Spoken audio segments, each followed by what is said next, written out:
Champions League has returned. The top tier of European competition is back, and despite not having a team in that competition, it's still something I enjoy watching. I don't have a horse in the race, so I can watch it as a neutral and I can just enjoy the spectacle of the beautiful game. Let's get into the predictions, and I'm going to start off with AC Milan versus Tottenham Hotspur. Now, this should be an interesting matchup between these two sides, as they are both currently underperforming in comparison to how they performed last season. Current Serie A champions AC Milan are sitting in 5th place, with Tottenham also sitting in 5th. Both teams are also nursing injuries to their main keepers, with both Mike Magnan and Hugo Lloris set to miss out. AC Milan have not been great without their first choice keeper, and that can be seen in their results. Spurs' form has also been up and down this season, but I would say they've been performing better than AC Milan at this current time. Spurs are quite unpredictable, as we know. Fraser Forster, their backup keeper, he's been decent for Spurs, hasn't really had much game time, so this is really his chance to shine, to show he can do it. So that remains to be seen, but I think he's going to have a lot of trouble. AC Milan have recently been hit with an injury crisis, with many of their players just returning, so they may not be at their best, or they may not be match ready. I think AC Milan will have an uphill battle in this clash, and I think the problems they're having in the league will continue here, whereas Tottenham look better in areas that will be able to explore this weakened Milan side. I'm going to give this one to Tottenham. It's a very tight call, it's a very close call because, as I said, both teams are underperforming and they're having their issues both on and off the pitch. But something's just telling me that Tottenham will be able to overcome this AC Milan side. And I'm quite fond of AC Milan, to be honest, so even if there was some bias playing in, I don't think AC Milan will be able to overcome Tottenham. I mean, there's always the chance for an upset, if it can even be classed that, I'm not too sure, but I do think Tottenham will just squeeze past AC Milan, but it's going to be very tight nonetheless. And then we move on to a huge clash as we see Paris Saint-Germain take on Bayern Munich. Now, this is a lovely clash between the reigning champions of France and Germany respectively. It's been a very odd season for both sides as well though. PSG didn't top their group, hence this draw against Bayern, but it's business as usual in Ligue 1, as they're 5 points clear at the time of recording. Meanwhile, Bayern are only 1 point clear at the top of the league, and they could lose their Bundesliga crown. Union Berlin have been in amazing form recently and look like real title challengers. The scenes if they win would actually be insane. Again, that does sound unlikely despite how Bayern Munich are performing. Bayern did recently bring in Cancelo on loan from Man City in a brilliant piece of business, who will definitely reinforce the side and has already contributed within his first couple of matches. Cancelo and Davies are a very strong pairing as well, so it's one for PSG to look out for. PSG are very hot and cold at the moment, and while they're winning matches, their form isn't amazing as would have been expected of them. It also looks like Mbappe will be missing for the first leg, which could be a huge blow to them, especially if Bayern Munich grab a result. Comparing the sides, I think that Bayern are the better side, and they should be able to capitalise on the fact that Mbappe will be absent, and this PSG side will be lacking in firepower. I know they've got the GOAT Leo Messi in the side, but I'm not sure if he'll be able to turn the tides on his own for PSG. There's the chance he could. He is a brilliant player, but I'm just backing Bayern in this one. I do think it'll be very close, as the AC Milan and Tottenham games will be, but I think Bayern should just about edge it. They've got to make the most of the lack of Mbappe though. That is probably their best chance to go through. As much as I'm not a fan of the Ninja Turtle, he is a brilliant player and there's no denying that. And then move on to Borussia Dortmund versus Chelsea. Now, it's not looking good for Chelsea. They signed a large amount of players in the winter window, and with so many new players coming into the club, it's going to take a lot of time for them to gel and learn how to play together. However, only 3 of those players could be registered for the Champions League.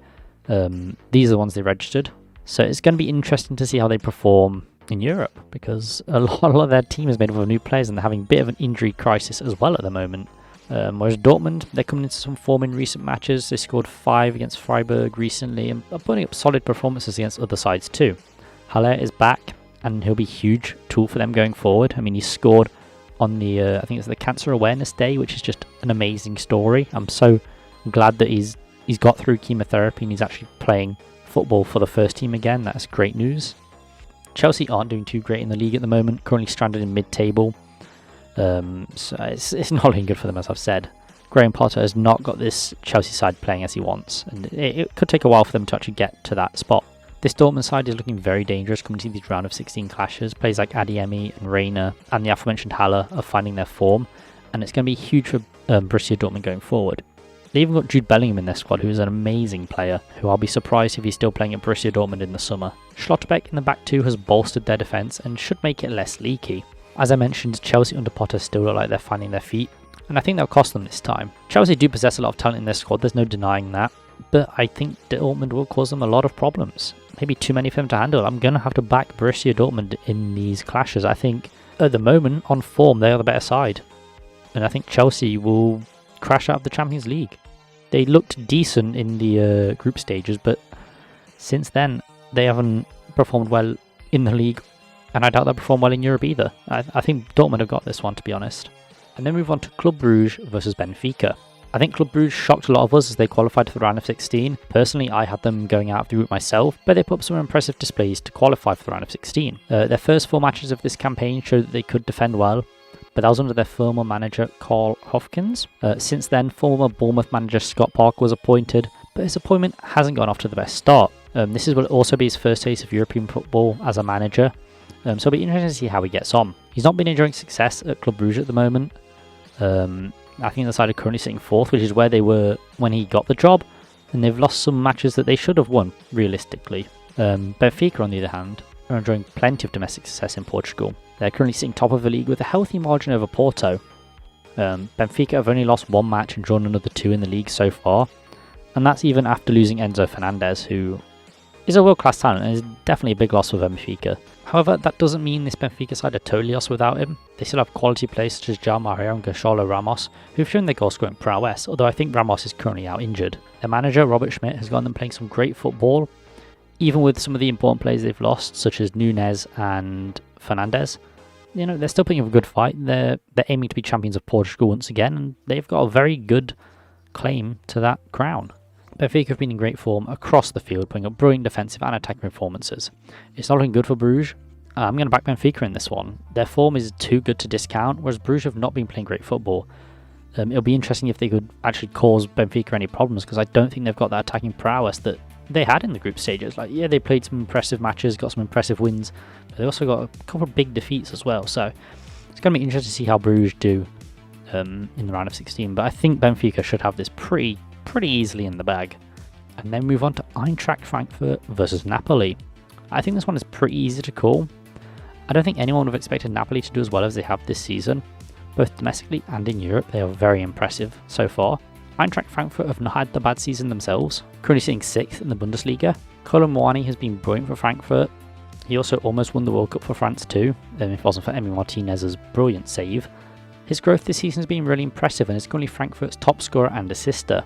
Both Kamada and Lindstrom have also been brilliant for Frankfurt, contributing to that potent attack that helped them escape a quite dangerous group, to be fair. While Frankfurt's attack is good, Napoli's is great. This Napoli side is outstanding at the moment, and they seem to be running away with the Serie A title. It will take a huge bottle for Napoli to lose their lead domestically, and personally, I don't want to see it. I hope they do win Serie A because they've been very exciting to watch this season.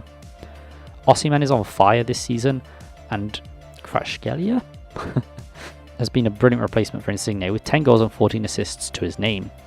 Kim Min-jae has also been a rock at the back for Napoli, helping establish them as the best defensive and attacking side in Serie A.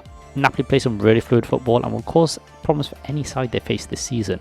It'll be a huge test for Frankfurt, as while they are a good side, this Napoli side looks like different gravy. It's honestly crazy how well they're playing this season. Frankfurt will make it hard for Napoli, no doubt, but I still see Napoli going through without too many issues. There might be 1 or 2 caused by Frankfurt, but I think this Napoli side is just insane. Anyone would be lucky to beat them, really. So, last year's finalists once again have to face off against one another. If you remember, it was heartbreak for Liverpool as the Spanish Giants scored the only goal of the match in the 59th minute to seal their win. In fact, Liverpool have not beaten Real Madrid since 2009, which is not a great record as it goes. It's looking even worse with their current Premier League form. This Liverpool side looks leagues different from the team we saw last season.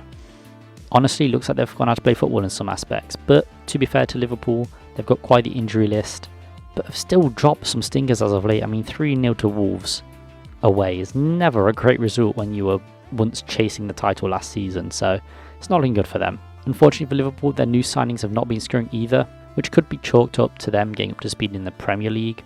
But Nunes and Gakpo do have Champions League experience, which could help them overcome Real Madrid. However, I can't really see that happening. Liverpool's biggest area of concern is definitely their midfield, though, which looks shocking, is in desperate need of some funds to just revamp it during the summer, which I think they're looking to do Meanwhile, Real Madrid were on fire last season, winning La Liga and the Champions League, and recently the Club World Cup too.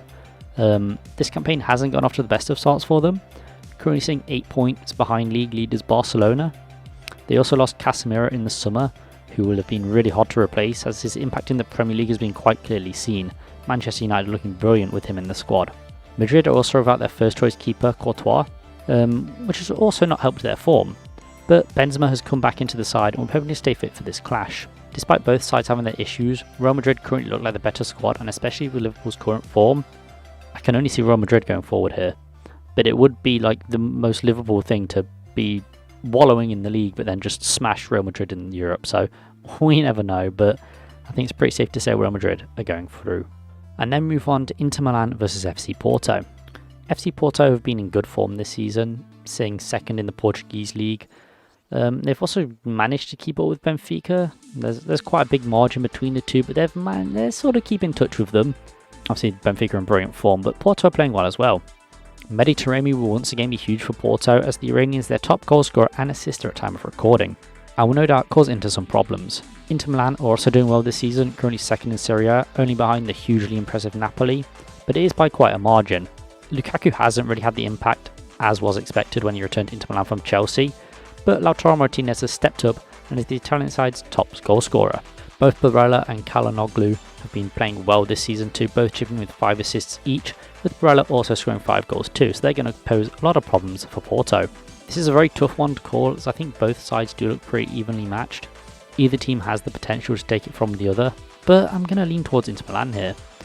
Don't get me wrong, Porto are a brilliant side, but I just think that Inter Milan has the edge on Porto, especially in that quality department, but both sides do have quality players nonetheless.